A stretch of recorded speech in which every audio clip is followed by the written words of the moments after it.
Shri Venkateswara gold తాకట్టులో ఉన్న మీ బంగారాన్ని విడిపించి కొనబడును. అమ్మా ఇది నిన్న వచ్చేసి ఏమైందంటే ఒక 15 నెలల బాబుని బస్టాండ్లో వదిలేసి ఒక అమ్మాయి వాళ్ళ బాయ్ ఫ్రెండ్తో వెళ్ళిపోయింది. సో అంటే ఈ విధంగా ఎందుకు చేస్తున్నారు అమ్మాయిలు అంటే ఏమంటారు? అమ్మాయిలకు మదం ఎక్కింది బాబు. ముందర ఫస్ట్ మీడియా వాళ్ళకి నమస్కారం. మంచి చెప్పాలి కాబట్టి, మంచి దేశం అంతా తెగబాకాలి కాబట్టి నేను ఫస్ట్ జూనియర్ ఎన్టీఆర్ ఫ్యాన్ని, తర్వాత పవన్ కళ్యాణ్ ఫ్యాన్ని. జై జనసేన, జై ఎన్టీఆర్. ఇప్పుడు ఆమె గురించి చెప్పాలి, ఆ తెగిన ముండ గురించి చెబుతా. ఇప్పుడు ఆ మదం ఎక్కింది ఒక్కొక్కరికి. లేడీస్కి మదం ఎక్కింది, జెంట్స్కి మదం ఎక్కింది. అబ్బాయిలకు జ్ఞానం లేకుండా పోయింది, అమ్మాయిలకు జ్ఞానం లేకుండా పోయింది. కన్నబిడ్డను వదిలేసిపోయింది అంటే దానికి ఎంత మదం ఎక్కేగా పోయింది. అదే మరి ఇప్పుడు చంపుకోవటం కూడా ఎక్కువ జరుగుతుంది. ఉంచుకున్న వాళ్ళ కోసం ఏమో పిల్లల్ని చంపుతుండ్రు, ఉంచుకున్న వాళ్ళ కోసం మొగుళ్ళు. అవును మరి మదాలు ఎక్కువ అవుతున్నాయి. అందుకేగా మన పవన్ కళ్యాణ్ ధర్మం గురించి చెబుతుంటే ఎందుక మదాలు ఎక్కువైనాయి. ఇప్పుడు ధర్మం అనేది పోయింది, పాపం ఎక్కువ పెరిగింది. పాపం ఎక్కువ పెరిగి మదాలు ఎక్కువ పెరిగినాయి. మదాలు ఎక్కువ పెరిగినప్పుడు ఇట్లా అహంకారం ఎక్కిన పనులు చేస్తాను. దాని అప్పుడు వచ్చేసి బాగుండే అంటే మీ జనరేషన్లో ఉన్నప్పుడు ఒక బాధ్యత, రెస్పెక్ట్ ఇవన్నీ ఉండే. బట్ ఇప్పుడు వచ్చేసి చదువుకున్నా కూడా ఈ విధంగా ఎందుకు ప్రవర్తిస్తున్నారు? చదువుకున్న వాళ్ళలో కూడా మంచి మంచి బాబులు ఉన్నారు, మంచి మంచి అమ్మాయిలు ఉన్నారు, జ్ఞానవంతులు కూడా ఉన్నారు. కానీ కొన్ని మదం ఎక్కినవి ఉన్నాయి, మదం ఎక్కిన వాళ్ళు ఉన్నారు. మదం ఎక్కిన వాళ్ళు ఉండి కన్న పిల్లలను కూడా త్యాగం చేసిపోతున్నారు. అంటే వాటికి కళ్ళు నెత్తికెక్కేగా. 9 నెలలు మొయ్యలేదంటారా ఆ బాబుని? ఆ బాబు అమ్మ అమ్మ అని చెప్పి ఏడుస్తున్నాడు బస్ స్టాప్ మొత్తం. అది బాబుని మోస్తే ఎందుకు వదిలిపెట్టి పోతున్నానా? అది రాయిని మోసింది, అది రాయి కాబట్టి పోయింది. అది ఏమంటారు? ఇలాంటి వాళ్ళకి ఏం చెప్తారు మీరు? అలాంటి వాళ్ళకి ఏం చెప్పాలంటే చెప్పు తీసుకొని కొట్టాలి చూసిన వాళ్ళందరూ. ఇట్ట ఇంకొకటి వదిలిపెట్టి పోకుండా. పిల్లలు ఇట్ట కాదా రౌడీలు అయ్యేది? వాళ్ళు ఎందుకు అవుతారు?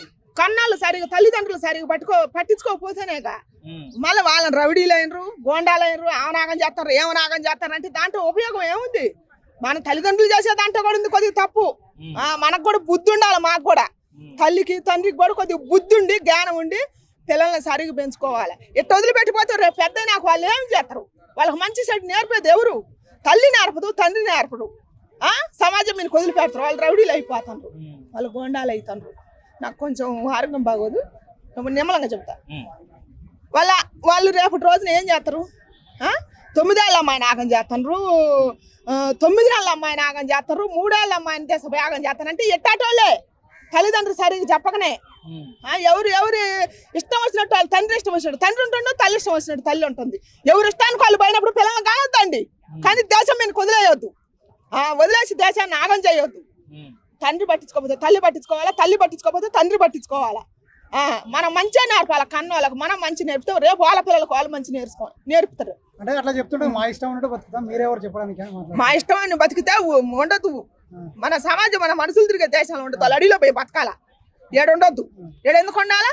మంచి మంచి పిల్లలు కూడా ఎందుకు పనిలేక బాగా బతికి. ఇప్పుడు ఎంతో మంది దిగుతున్నారు. నేను చాలా సార్లు, నాకు చదువు రాదు కాబట్టి నేను చాలా సార్లు వస్తా. అమ్మమ్మ అంటే ఎంతో మంది హెల్ప్ చేసే వాళ్ళు ఉన్నారు. మంచి మంచి బాబులు ఉన్నారు, మంచి మంచి అమ్మాయిలు కూడా ఉన్నారు. వాళ్ళ భవిష్యత్తు ఎందుకు జడగొట్టాలి? మనం చెడిపోయి వాళ్ళని ఎందుకు జడగొట్టాలా? అందుకని మంచిగా నేర్పియాలా. అదే నేను చెప్పేది. కొంతమంది సరిగ్గా ఉండలేదు నాన్న. కొంతమంది మంచిగానే పెంచుతారు, బాధ్యతకు పెంచినా కూడా కొంతమంది చెడిపోతారు. కొంతమంది పెంచట్లా. ఎవరు ఇచ్చలు విడతానానికి వాళ్ళు వదిలేస్తున్నారు పిల్లల్ని. ఇప్పుడు తల్లి ఇష్టంగా అది ఇష్టంగా తిరగాలని అది వదిలేస్తుంది, తండ్రి ఇష్టంగా తిరగాలని తండ్రి వదిలేస్తుండు. దానివల్ల కొంతమంది చెడిపోతారు. కొంతమంది తల్లిదండ్రులు కష్టపడి బతికిస్తున్నారు, బతికించినా కొంతమంది వెనక చెడిపోయే వాళ్ళు ఉన్నారు. ఇప్పుడు తల్లిదండ్రి సక్రమంగా క్రమశిక్షణతో పెంచినా కానీ కొంతమంది దారి తప్పుతున్నారు కదా, అటువంటి పిల్లలకి ఏం చెప్తారు? దయచేసి వాళ్ళు దారి తప్పొద్దు. వాళ్ళ కష్టాన్ని అర్థం చేసుకోవాలి, వాళ్ళు కూడా వాళ్ళ బాధను అర్థం చేసుకోవాలా. తల్లిదండ్రి ఎందుకు ఎక్కువ తల్లి బాధపడుతుంది, తండ్రి బాధపడతారు. వాళ్ళ కోసం చాలా కష్టపడతారు. వాళ్ళు కూడా వినాలి కదా. తల్లి మాట వినాలా, తండ్రి మాట వినాలా. రెయ్యంబాబులు వాళ్ళ గురించి ఆలోచించేది వాళ్ళు వినాలా. ఇట్ట వదిలిపెట్టిన వాళ్ళకు వాళ్ళు బుద్ధి చెప్పాలా. వాళ్ళు ఉండరు నాన్న. వాళ్ళు అసలు ఎన్ని రోజులు ఉండరు. ఒక ఆడదే కానీ, ఒక మగోడే కానీ, ఒక ఉంచుకున్నోడి కోసం, ఒక ఉంచుకున్న దాని కోసం ఈ జీవితాలను నాశనం చేసుకోకుండా బుద్ధి తెచ్చుకుని 5 ఏళ్ళ అన్నం తిన్నప్పుడు ఆ జీవితం శాశ్వతం కాదు. ఈ జీవితమే శాశ్వతం. మన పెళ్లి అనే బంధానికి ఇలివియాల్సిందే. మొగుడుకు భార్య కట్టుబడాలా, భర్తకు భార్య కట్టుబడాలా, భార్యకు భర్త కట్టుబడాలా. ఇది కట్టుబడితేనే మన సమాజానికి రేపటి రోజున మీకు మేము చెప్పగలుగుతాం. మేమే కట్టుబడినప్పుడు మీకు మేము ఏం చెబుతాం? మా బొంద పవన్ కళ్యాణ్ దీని గురించేగా కష్టపడేది, ఈ సమాజం గురించేగా. పవన్ కళ్యాణ్ ఇలా ధర్మం గురించి మాట్లాడుతుంటే చాలా మంది వ్యతిరేకిస్తున్నారు కదా, మీరేం చెప్తారు? వాళ్ళ బుద్ధి లేదు, ఫస్ట్ వాళ్ళకి బుద్ధి లేదు. ఆయన ఎంత ధర్మం చేస్తాడు, ఆయన ఎంత ధర్మం చేస్తాడు. నేను మొన్న ఆయన సినిమా చూసిన, నాకు ఆరోగ్యం బాగాలేకపోయినా, మిడిల్ క్లాస్ ఫ్యామిలీని అయినా కూడా, డబ్బులు లేకపోయినా కూడా నేను ఆయన సినిమా చూడాల్సిందే. నేను పోయిన మా అల్లుడిని తీసుకొని పోయిన కమ్మలో ఆయన సినిమా, అది ఆడిని ఆడకపోని అదేమన్నా కానీ దాంట్లో ధర్మం ఉంది, దాంట్లో హిందూ ధర్మం గురించి ఉంది. మన పాకిస్తాన్ లో యుద్ధం జరిగినప్పుడు మన సింధూరం అని పెట్టిండు చూడు ఆయన మోడీ గారు, దాని గురించి ఆయన చెప్పిండు. మన హిందూ ధర్మం గురించి ఉంది. మన యూత్ నేర్చుకోండి, ఈ తరం పిల్లలు నేర్చుకోండి. ఆ రోజుల్లో జరిగింది మీకు తెలియదు, ఆ ధర్మం ఈ రోజు మన పవన్ కళ్యాణ్ సినిమాలో చూపించిండు. ప్రతి ఒక్కరు నేర్చుకోవాలి. అది ఆడని ఆడకపోని, దానికి డాలర్లు రాని పోని ఏమన్నా కానీ దాంట్లో ధర్మం ఉంది, మన సాంప్రదాయం ఉంది, మన హిందూ సాంప్రదాయం ఉంది. నేను చెబుతున్నా. పవన్ కళ్యాణ్ గారు ధర్మం అనేది అంతరించిపోతుంది అనుకోవచ్చు. అసలు మహిళలు గాని, అబ్బాయిలు గాని, గుళ్ళకు గాని, బొట్టు పెట్టడాలు గాని ఇలాంటివి ఏం పాటించట్లేదు. బొట్టు గురించి మీరు చెప్పాను కానీ నేను చెప్పాలి. మన రీసెంట్ మా చుట్టాల దాంట్లో జరిగిందండి, ఒక కుటుంబం కోల్పోయిందండి. ఒక కుటుంబం బొట్టు గురించే. మన ఒక మతం గురించి నేను చెప్పను, ఎవరిష్టం వాళ్ళది, అది మతం గురించి చెప్పను కానీ ఆ బొట్టు గురించి ఒక కుటుంబం కూలిపోయింది. సంఘర్షణ, దాంట్లో యుద్ధం జరిగింది. ఇద్దరికి భర్త బొట్టు పెట్టుకోమని, భార్య వద్దని. దానివల్ల ఒక సంసారం నాశనం అయిపోయింది. ఆ మనిషే కోల్పోయిండు. దాని గురించే మన పవన్ కళ్యాణ్ ఇప్పుడు పోరాడేది. అది అందరూ తెలుసుకోవాలి మనం. ఇప్పుడు మన దేశ మేధావులకు ఒక్కటి చెబుతాను నేను, మన తెలంగాణ అని, ఆంధ్ర అని, మన భారతదేశాన్ని ఎడగొట్టారు. మన గాలిని ఎడగొట్టమను, మన భూమిని ఎడగొట్టమను. మన సోల్జర్స్ ఉందా ఆడ? మన తెలంగాణ, మన ఆంధ్ర అని ఉందా? మన రాష్ట్రాన్ని మొత్తాన్ని ఒక పరిపాలన చూస్తున్నారు మన సోల్జర్స్. ఎవరు ఎడగొట్టింది ఇది? ఈ దేశ మేధావులకు నేను చెబుతున్నా. అసలు ఎందుకు ఎడగొట్టాలా? మన తెలంగాణ, మన ఆంధ్రాన్ని ఎడగొట్టబట్టాక ఇప్పుడు మన పవన్ కళ్యాణ్ పోయింది. లేకపోతే దేశం అంతా ఎత్తరించేవాడేగా ఆయన. దేశం సూర్యుడు ఉదయించే సూర్యుడు అసంటోడు, మన పవన్ కళ్యాణ్ అసంటోడు.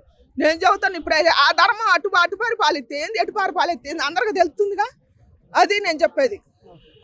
ఇలా పెళ్లి చేసుకొని భర్తల్ని చంపే వాళ్ళకి ఏం చెప్తారు? అంటే పెళ్లి కాగానే హనీమూన్ అని చెప్పి 20 రోజులకి అసంటప్పుడు చేసుకోవద్దు. వాళ్ళమ్మ కడుపుగా ఇప్పుడు ఆడదైనా కానీ మగోడైనా కానీ నేను ఒకటే చెబుతున్నా, అమ్మాయి తరపునైనా అబ్బాయి తరపునైనా మీకు ఇష్టం లేకపోతే చేసుకోవద్దమ్మా. అమ్మ కడుపు అయినా ఒకటే, అబ్బాయిని కానీ అమ్మ కడుపు అయినా ఒకటే. వాళ్ళమ్మని ఏడిపియొద్దు, వీళ్ళమ్మని ఏడిపియొద్దు. మీకు నచ్చినప్పుడు మీరు చేసుకోవద్దు. ప్రేమ ప్రేమ అని అంటారు, మీ వంద ఎన్నాలు మీరు ప్రేమ అని మచ్చకలో పడిపోతారు, పక్కకు పోతారు. తల్లిదండ్రి మాట వినకుండా మీరు ఆడ సుఖంగా బతుకుతున్నారా? మళ్ళీ కొన్నాళ్ళకే ఇడిపోతున్నారు. ఎందుకు ఆ జీవితాలు ఎందుకు?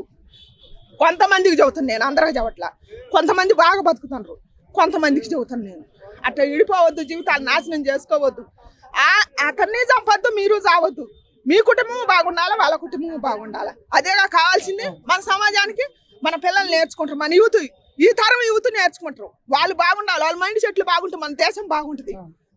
ఈ తరం పిల్లలకి అదే నేను చెప్పేది. ఈ తరం పిల్లలకి, ఆడపిల్లలకు కానీ మగపిల్లలకు కానీ అదే నేను చెప్పేది. అమ్మగా నేను చెబుతున్నా, ఇదే నేర్చుకోరు, మంచిగా నేర్చుకోరు. చెడు నేర్చుకోవద్దండి, నాశనం అయిపోతారు. వద్దు. జై పవన్ కళ్యాణ్, జై జనసేన.